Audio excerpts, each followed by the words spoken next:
અંકલેશ્વર નગરપાલિકાની આગામી ચૂંટણીને લઈને સ્થાનિક રાજકારણમાં અત્યારે ભારે ગરમાવો જોવા મળી રહ્યો છે, જેમાં ખાસ કરીને વોર્ડ નંબર 1ની બેઠક આખા જિલ્લામાં ચર્ચાનું કેન્દ્ર બની છે. આ ચર્ચા પાછળનું મુખ્ય કારણ ભરૂચ જિલ્લા ભાજપ સંગઠન મંત્રી નયના વકીલના પતિ અને ભાજપના જ પૂર્વ વિજેતા ઉમેદવાર નીતિન વકીલ દ્વારા કરવામાં આવેલ બગાવત છે. નીતિન વકીલે ભાજપના સત્તાવાર ઉમેદવાર તરીકે લડવાને બદલે અપક્ષ ઉમેદવારી નોંધાવતા ભાજપના આંતરિક સંગઠનમાં મોટું ગાબડું પડ્યું હોય તેવી સ્થિતિ સર્જાઈ છે.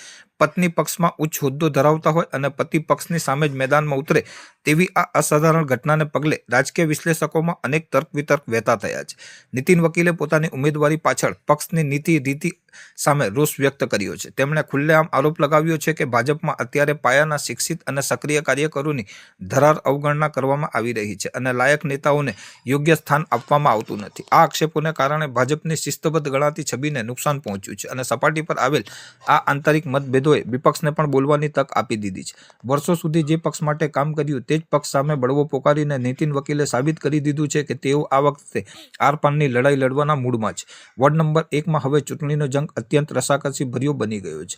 એક તરફ અન્ય સત્તાવાર ઉમેદવારો પ્રવીણ મોદી, જાગૃતિ આંદાવાલા અને યોગિતા પટેલ પોતાની તાકાત લગાવી રહ્યા છે, તો બીજી તરફ નીતિન વકીલની અપક્ષ ઉમેદવારી ભાજપના વોટ બેંકમાં મોટું વિભાજન પાડી શકે તેમ છે.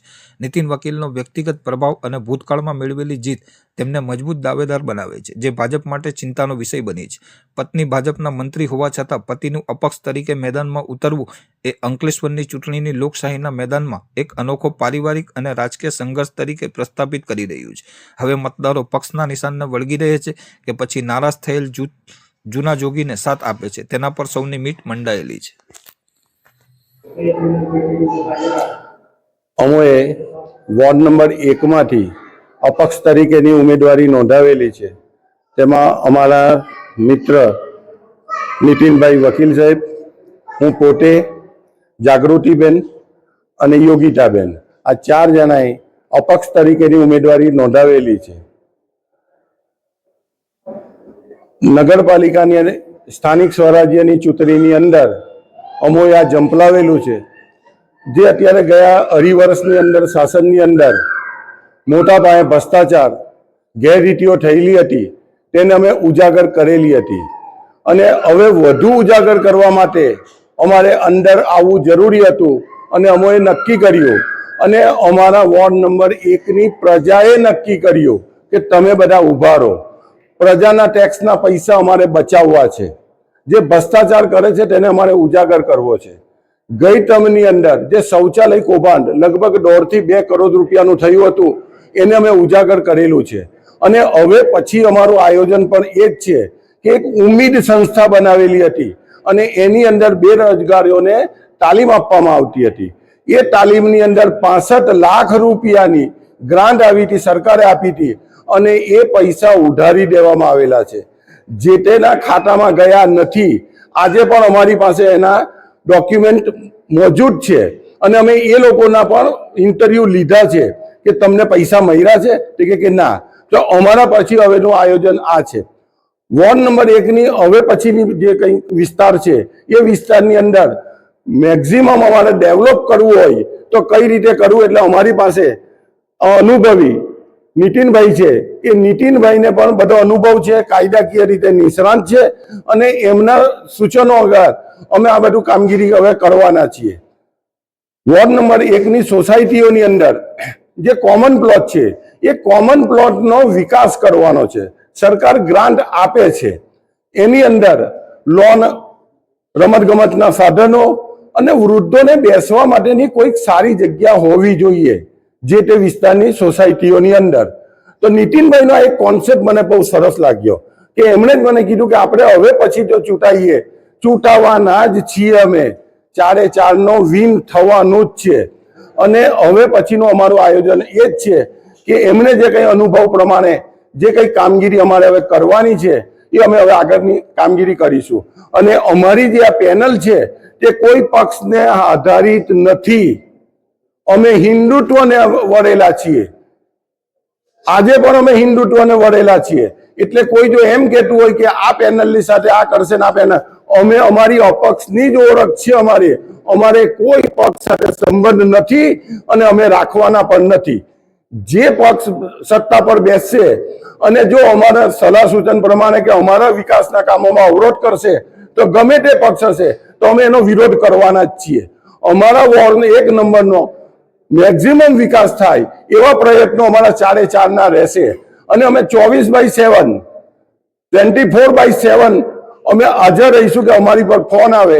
ગયે વખતે જે રેલની અંદર નુકસાન થયેલું છે તે અમારી પ્રજાએ વોર્ડ નંબર 1 ની પ્રજાએ જોયું છે અને એને ઉજાગર પણ કરેલું છે કે કઈ પરિસ્થિતિની અંદર માનવ સર્જિત જે રેલ હતી એ રેલની અંદર જે નુકસાન થયેલું છે તે આજે પણ ભરપાઈ નથી થયેલું. અમારી સોસાયટીની અંદર લગભગ 1000 ગાડીઓ તણાઈ ગઈ હતી અને બેકાર થયેલી હતી. એને પણ અમારે જે કંઈક રીતે અમારથી થતું હોય તેટલી રીતનું અમે અમારું પ્રયત્નો ચાલુ રાખીએ છીએ અને વિકાસના કામોની અંદર અમે કોઈ બાંધછોડ કરવાના નથી અને વિકાસ કરીશું જ અમે. શું કહેશો? ગઈ વખતે ટર્મમાં તમે ભાજપમાંથી ઉમેદવારી કરીને જીત્યા હતા અને આ વખતે અપક્ષમાં ઉમેદવારી કરી રહ્યા છે અને જ્યારે તમારા ધર્મપત્ની ભાજપના મંત્રી જિલ્લા બોડીના તમે કેમ અપક્ષ ઉમેદવારી કરવાની ભૂલ? હું છેલ્લા 30-35 વર્ષથી રાજકારણમાં સક્રિય છું.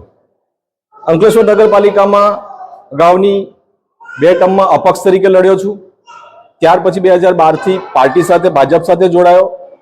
સંગઠનમાં 5 વર્ષ કામ કર્યું. ત્યારબાદ મને ટિકિટ આપવામાં આવી. વોર્ડ નંબર 1 માં આ વખતે અપક્ષ તરીકે ઉમેદવારી કરવાનું કારણ એ છે કે હું જ્યારે જીતીને ગયો ત્યારે ભણેલા ગણેલા માણસોની અવગણના થાય અને સામાન્ય રીતે પ્રજાના પ્રશ્નોની વાચા આપવામાં ના આવે. હું છેલ્લા 35 વર્ષથી રાજકારણમાં સક્રિય છું, છતાં હાંસિયામાં મૂકી દેવામાં આવે. ઘણા સમીકરણો આવે. માન્ય હમણાં મનસુખભાઈએ પણ ઘણા ઇન્ટરવ્યુ આપ્યા કે લોકોની વેદનાઓ સમજો, પાર્ટીને નુકસાન થશે. આ બધી ઉચ્ચ કોટીની એમની જે વાતો છે અને એ સામાન્ય રીતે પક્ષે પણ નોંધ લેવી જોઈએ. પક્ષ કેવા વ્યક્તિને ટિકિટ આપવી જોઈએ, ક્યાં શું ઓળખ છે એને પુરવાર કરવી જોઈએ. ખરેખર નગરપાલિકામાં મેં જાતીય શાસન જોયું છે ત્યારથી શાસનમાં ક્યારે પણ મેં વિકાસના નાણાં માટે સરકાર અઢળક રૂપિયા આપે છે, છતાં પણ આ વિકાસ થતો નથી. વિકાસ ખોળંબે પડે છે. ભરૂચી નાકાનું નાડું આજે 6 મહિનાથી મારા 1 નંબરના વોર્ડમાં રહું છું. 6 વર્ષથી મારે ત્યાં રહેવાની આવવા જવાની વ્યવસ્થા છે. બીજી સોસાયટીમાંથી આવવા જવાનો માર્ગ આપવામાં આવેલો છે. લોકો ત્રાહીમામ પોકારી ગયેલા છે. અમે પણ રોજે રોજના પેટ્રોલ અને ડીઝલથી પોકાર. લોકો સમજશે કે સાહેબ તમે આટલા બધા આગેવાન છો, એડવોકેટ છો, તમે ચૂંટણી લડો અને આ બધી સમસ્યાઓને તમે આગળ લાવો. મારા પ્રવીણભાઈ માસ્તર સાહેબ મારી સાથે અમારી વાટાઘાટ થઈ કે ભાઈ આવનારા દિવસોમાં જો પાર્ટી કોઈ નિર્ણય લે તો આપણે આ રીતે સાથે રહીને લડીશું. નગરના વિકાસ માટે આપણે કામ કરીશું અને ઘણા લોકો આ બધી સમસ્યાઓ હોવા છતાં બોલી નથી શકતા.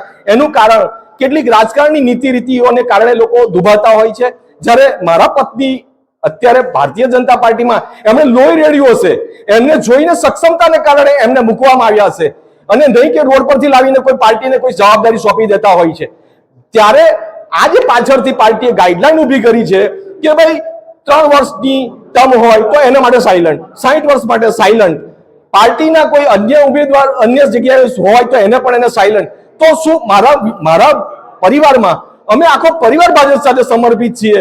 તો પાર્ટી જો આ રીતે નિર્ણયો લેશે તો અમારી સ્કિલનું શું થશે? એડવોકેટ બનેલા લોકોની કામગીરી કરવા માટે અમે તત્પર છીએ, છતાં પણ જો તમે આ રીતે કામગીરી કરવા માંગશો તો પાર્ટીમાં મારા મિસિસ જે છે, પત્ની છે, એના માટે એમનો અલગ વિચારધારા છે, મારી અલગ વિચારધારા છે. મારે પ્રજાના કામો કરવા છે અને અમે પાર્ટીના કામો કરીશું.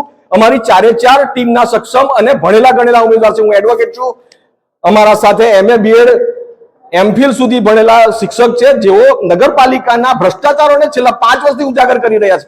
લોકોને સાચી સમજ આપી, છતાં પણ પક્ષને જોઈને લોકો કે ઘણા લોકોને ઇન્ટરનલ પ્રોબ્લેમો હોય કે જો લોકો નથી આગળ આવી શકતા, નથી બોલી શકતા, પણ અમે લોકો માટે લડનારા એડવોકેટ વ્યક્તિ જ્યારે પોતાના એના માટે ના લડી શકીએ તો એ માટે અમે આ બાબતે શું કામગીરી કરી શકીએ? પાર્ટીએ પણ નિર્ણય લેવો પડે કે આવા ભણેલા ગણેલા સક્ષમ માણસોને આગળ લાવવા જોઈએ, નહીં કે હાંસિયામાં કે રોડ પરથી લાવીને તેવા માણસોને પાર્ટીએ ઉમેદવારી કરાવવી જોઈએ. જો આ રીતે વિકાસ કરશે, અઢળક નગર ઉપરથી સરકાર પૈસા પણ આવશે, નાણાં પણ આવશે. એ નાણાંનો વિકાસ થવાનો નથી ક્યારે. અને નગરપાલિકામાં હું 35 વર્ષથી શાસન જોયું છે, ત્યાંની પણ આ જ પરિસ્થિતિ હતી, હાલમાં પણ આ જ પરિસ્થિતિ છે. મારા પત્રકાર મિત્રો પણ ઘણીવાર આઇસોલેટેડ સમાચારો છાપે છે, તેમાં પણ મને દુઃખ થાય છે કે ભાઈ આવા સમાચાર આજની પરિસ્થિતિમાં, વર્તમાન પરિસ્થિતિમાં આપવા પડે. ભાજપ એટલો મોટો પાર્ટી છે, ઘણા બધા નિર્ણયો લે છે, અને છતાં પણ જો આ નુકસાન થતું હોય એ ક્યારે ચલાવી લેવાય નહીં. હું મારી સ્વતંત્ર વિચારધારા સાથે આ અપક્ષ તરીકે ઉમેદવારી નોંધાવેલી છે. મારા વોર્ડના તમામ વિસ્તારના લોકોએ મને રાત્રે અભિનંદન આપીને મારી સાથે ઉમેદવારી કરવા માટે અમને જાણ કરી, અને અમે આજે આ ઉમેદવારી પત્ર ભર્યું છે, અને અમે 4 ઉમેદવારો જંગી બહુમતીથી જીતવાના છે, એમાં કોઈ શંકાને સ્થાન નથી. અને નગરપાલિકાના એવું નથી કે ખાલી 1 નંબરના વોર્ડમાં, અમે 9 વોર્ડમાં કામ કરીશું. પ્રજાના કોઈ પણ પ્રશ્નો હશે એને રાત્રે 2 વાગે ફોન આવશે તો પણ અમે તે પ્રશ્ન માટે ત્યાં વાચા આપવા માટે ઊભા છીએ. અમે અડીખમ છીએ, કોઈ પણ પાર્ટી સાથે અમારું ગઠબંધન નથી. લોકો ખોટી વાતો કરતા હશે કે આ પાર્ટી સાથે છે, પેલી પાર્ટી સાથે છે, અમારે કોઈ પાર્ટી સાથે ગઠબંધન નથી, અને ભવિષ્યમાં પણ માનો કે અમે કોઈ પણ જાતે કોઈ પણ પાર્ટી સાથે અમે જોડાવાના નથી. અસ્તુ, વંદે માતરમ.